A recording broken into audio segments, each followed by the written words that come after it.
If there is one thing in regards to AEW around this time of year, there is always some sort of drama that is occurring backstage within AEW. Today we woke up to the news that Britt Baker was suspended by All Elite Wrestling for an altercation with MJF and MJF's newly hired girlfriend, Alicia Atout. We will get into all the latest that Fightful reported this morning on why Britt Baker was suspended, what was the reason for the altercation, and what happens next in regards to Britt going into All In with Mercedes Moné. Also, speaking of drama, CM Punk, no stranger to drama, was asked by Sports Illustrated what he thought of the altercation between himself and Jack Perry and the fact that that altercation was aired on AEW Dynamite earlier this year. I got Punk's comments on that and more right here on OTS. Let's start with Britt Baker.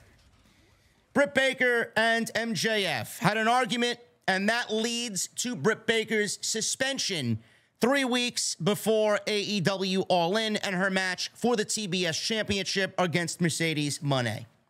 Several weeks ago, according to Fightful, an argument between Britt Baker and MJF occurred.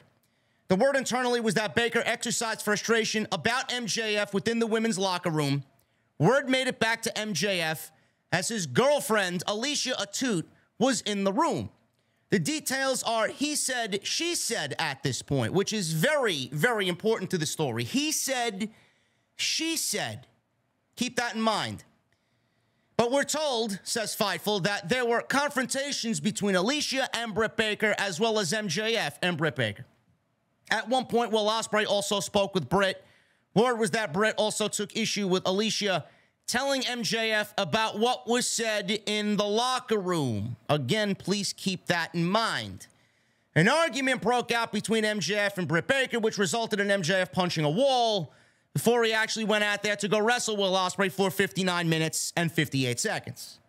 The previous close friends, Britt Baker and MJF, had a falling out at some point last year, says Fightful. Over what, I don't know. But if you guys remember going into World's End, when Britt was liking a bunch of negative tweets aimed at MJF, everybody was thinking it was storyline. Britt's the devil. Britt's a part of the storyline. Britt is the accomplice to the devil, Adam Cole, because they're in a relationship. Maybe, depending on who you talk to on social media. Not my business. But a lot of those tweets that Britt was liking, they ended up being a shoot. So Britt was never a part of the storyline. So it looks like there was some prior problems between Britt and MJF dating back to last year. HR got involved in the situation, which actually happened several weeks ago.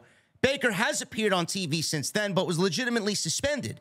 Now, the suspension was brought up on Dynamite this past Wednesday, and I only made sense of, all right, well, she was at the San Diego Comic-Con AEW panel.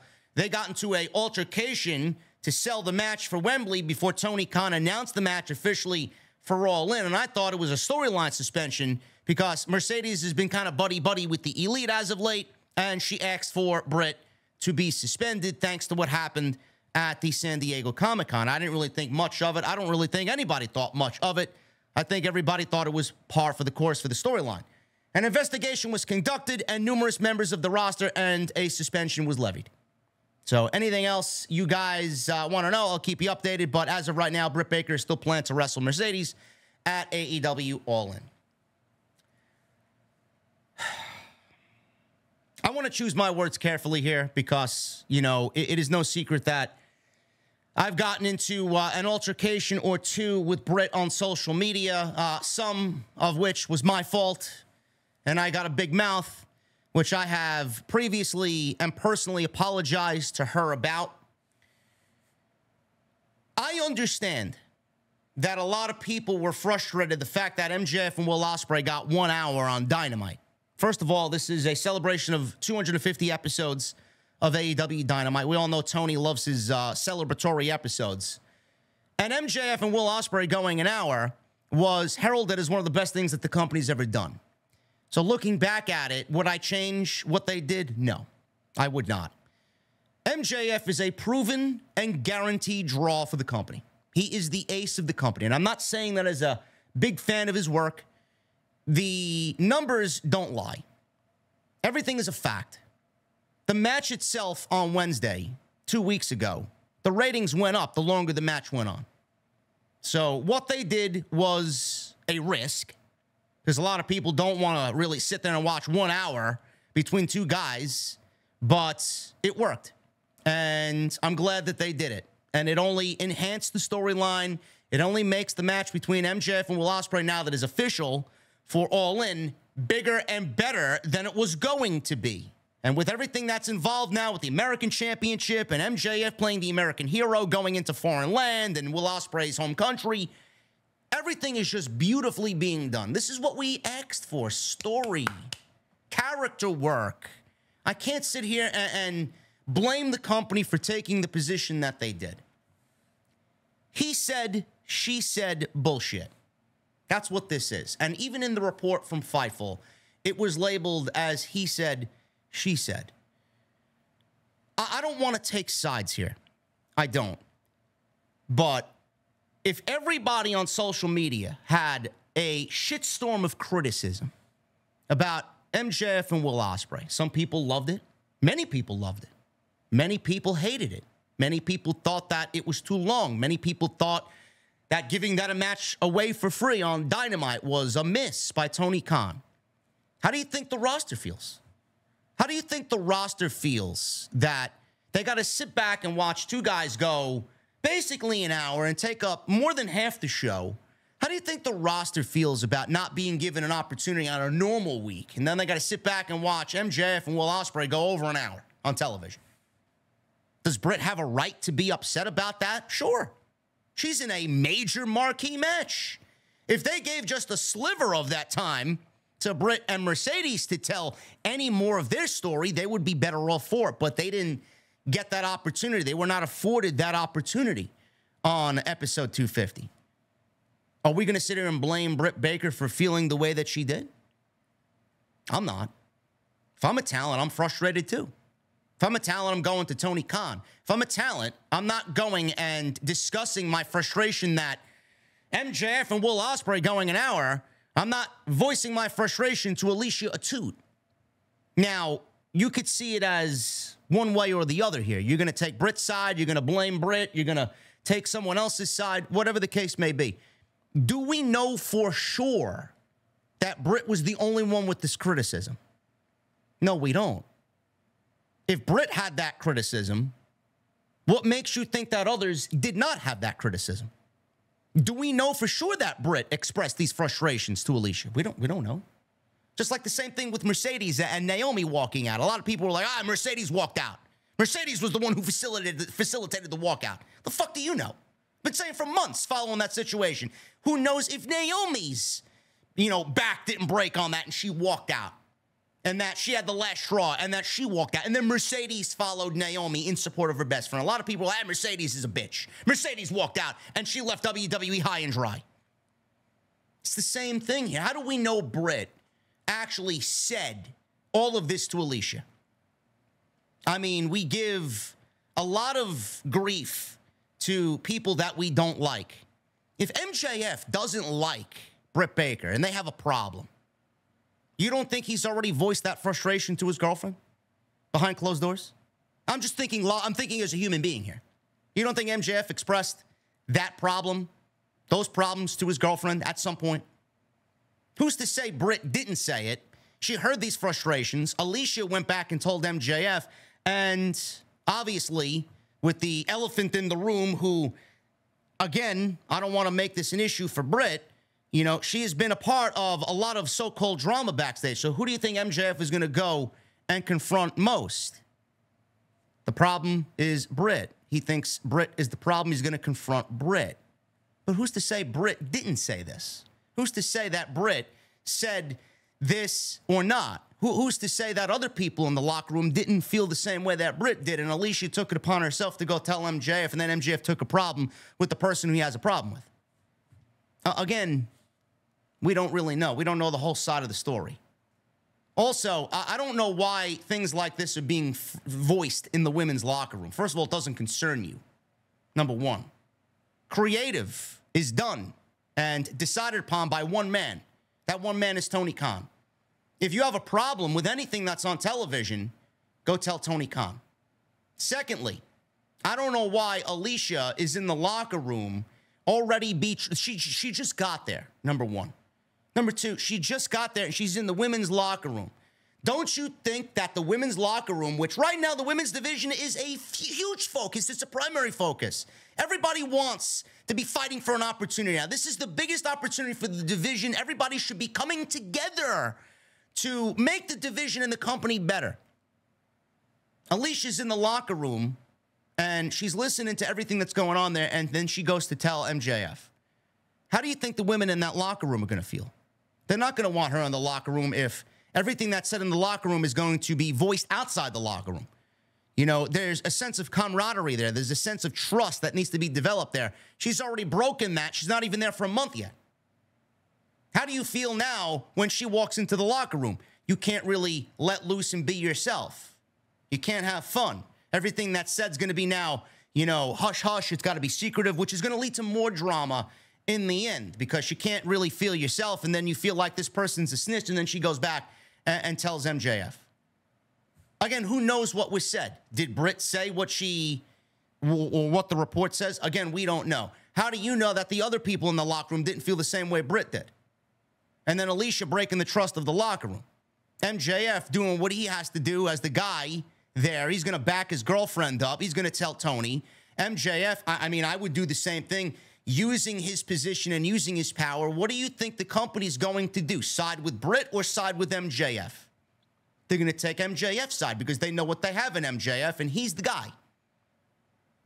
Listen, this whole thing is just, none of it should have happened. None of it should have happened. And it sounds like this is a nothing burger. It sounds like he said, she said bullshit. But I really wish the company would do better in not having these situations come up. Listen, it all starts at the top. And I'm glad that they actually did something here in regard. Is a suspension, you know, looked at as a good thing? It might have been a little bit too heavy-handed. I don't know. You know, maybe they felt like a suspension was best. Obviously, it's not going to harm Britt standing at All In, but all of this seemingly was avoidable.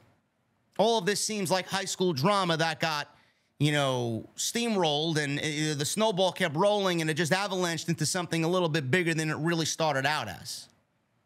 I don't really know. But, again, who's to say Britt didn't say what she said or what was reported? Who's to say that the rest of the locker room didn't feel the same way? If you're in MJF shoes, you're going to back your significant other, and you're going to use your position to go tell who you need to tell to get back at what was said about you and those that voiced frustration with you. I mean, it's just tit for tat bullshit. Really. So I want you guys to think logically about this. I really want you to just think about it. It's all high school drama, and none of it should have happened 3 weeks before All In. Britt's got a major match. MJF's got a major match. Let's focus on making both matches the best that they could possibly be and continue the stories and making the stories the best that they could possibly be. Why do we need to add this extra drama, which is only going to take away from the great story that is already being told on Dynamite? Both of these matches have really, really good stories. And both of these matches are going to be marquee matches, two of the biggest marquee matches that AEW is going to do all year. Why do we need all of this backstage bullshit to take away from the great that AEW has done lately? Because nobody's going to be talking about that. They're all going to be talking about Britt suspended, or MJF got Britt suspended. Come on, guys. Really. As a fan, it's frustrating, but I wish everybody in this situation the best. I support Britt being back on television. I think her being back is great. I think she adds a lot of star power. I think the perception that possibly Jamie Hayter's coming back, it's only going to add to the storyline now that Mercedes added Camille. Everything about it is really, really good, and I'm excited to see where it goes. MJF, two of the best in the business. MJF and Will Ospreay going at it again at Wembley Stadium for the American Championship. How are you not excited about what they are telling on television? Don't take sides here. Let this shit die and worry about what's happening on television. As far as the locker room, I don't work there. I don't work there. I don't know what happens, but, you know, instead of blaming one and taking sides and blaming Britt and taking MJF's side, I want you guys to think logically about what potentially could happen here. You know, a lot of bullshit gets skewed in the media. You know, I've been guilty of doing that. I don't want to do that in this situation. So let's think logically about this and apply all of that logic to this. We don't really know what happened. We don't. So instead of immediately going to blame somebody and take someone else's side, let's think logically about what potentially could happen. It honestly reminds me of a schoolyard fucking fight, honestly. That the principal's going to sit everybody down, squash this thing, and let's move on. That's all it should be. This should not linger any longer going into the rest of the bill for all in. Moving on. CM Punk. He was interviewed by Sports Illustrated, and he was asked about the Jack Perry all-in situation, that the footage was aired on AEW Dynamite going into the match with FTR and the Young Bucks for the vacant tag team championships. It felt really ugly, said CM Punk. I was like, why? Showing that footage isn't going to help them or hurt me. So I was just like, whatever. Bring the top draw, or being the top draw, rather, in two different companies is wild. Thanks, guys. Punk likened the footage to airing to his current vendetta with Drew McIntyre, through which they are scheduled to face at SummerSlam on Saturday night, one of the biggest matches of the entire year. On the basis that he understands that this is the fight business and he is in the fight business. He said, it's kind of like I have to wrestle Drew, right? This garbage person I don't want in my life. This is the fight game. This is the shit talk business. End quote. I don't know why. Listen, Sports Illustrated is going to do what Sports Illustrated thinks is best. But can we let this shit die, really? Can we just let this shit die? Punk came back to WWE in November. He started a feud with Seth Rollins. That got thrown out the window because he tore his pec in the Royal Rumble.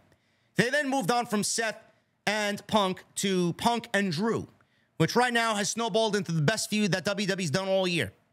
And now they're wrestling at SummerSlam, and this is Punk's first singles match back in WWE on television, not including two house show matches with Dominic Mysterio at Madison Square Garden and in Los Angeles.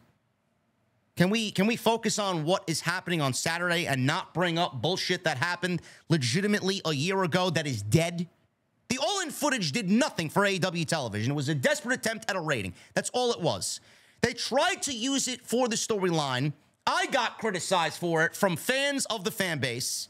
I got criticized from FTR, Dax, who ended up blocking me on social media. Had nothing to do with FTR Bucks. Had nothing to do with the storyline. Had nothing to do about anything that occurred in this Elite storyline. Nothing. Everything that they did could have been done without the footage airing. FTR and the Young Bucks, they meet in the finals of a tag team title tournament. That's the story. They didn't need to make this about the story, especially when they made it about the footage and the reason why the Young Bucks are the way that they are, and the reason why they lost at Wembley was because of this. Bullshit. When literally a week later, you teamed with FTR against Bullet Club Gold at All Out. Bullshit. All of it was bullshit. That was last year, by the way. It meant nothing. It did nothing for the storyline on AEW television. It meant nothing in the fact that Tony Khan got attacked by the Bucks in Jacksonville, and it did nothing to sully the name of CM Punk. In fact, it only made CM Punk look bigger and better coming out of it. Nothing happened there. Nothing happened there. So I don't know why we continue to raise this bullshit when this was last year and Punk is on to bigger and better things right now. Listen, think of the positive. Punk is bigger and better on WWE television. He's in the biggest storyline in pro wrestling, and Jack Perry is probably portraying the best character work of his entire career. So leave it at that. Leave it at that. Let's move on, and let's stop bringing up bullshit to make one company look better than the other and vice versa. Stop. And finally, WWE is coming to Vancouver, British Columbia for Survivor Series War Games 2024, officially announced. Rumor it will be Bloodline versus Bloodline. Saturday, November 30th, WWE released an official statement in partnership with the Destination Vancouver. Today, Thursday, this was announced. Survivor Series War Games 2024 will take place Saturday, November 30th at Rogers Arena in Vancouver, making it the first ever Survivor Series to emanate from the city. Rogers Arena holds roughly about 20,000 people. I think it's about 19,700 to be exact, according to Wikipedia.